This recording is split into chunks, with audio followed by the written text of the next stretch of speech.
In a single sideband modulation, the modulated signal can be obtained by first generating a double sideband modulated signal with double amplitude, and then by filtering. A bandpass filter is chosen to remove one of the sidebands. Here we have a visual example in the frequency domain for a deterministic signal. This is the frequency response of the deterministic signal. This is the double sideband modulation with double amplitude, and here only one of the sidebands is kept. The frequencies above omega c for the upper sideband variant, the frequencies below the carrier frequency for the lower sideband variant. Basically, we have the same spectrum that the double sideband, but only in one of the two sidebands, the upper one or the lower one. What happens for a deterministic signal can be easily extended to a random signal.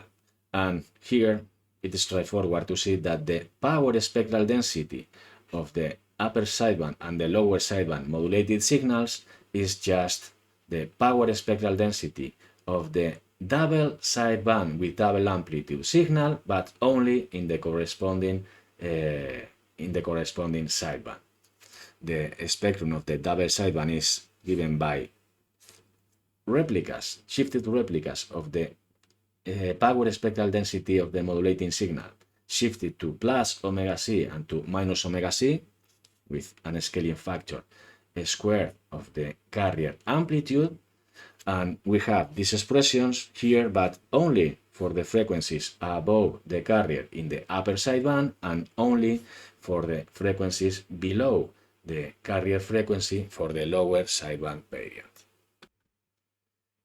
Graphically, if this is the power spectral density of the modulating signal, for the upper sideband variant, what we have is the shifted version of this power spectral density, but only for frequencies above the carrier frequency. And for the lower sideband, we have a shifted version of the power spectral density of M, but only for the frequencies below the carrier frequency. As simple as that.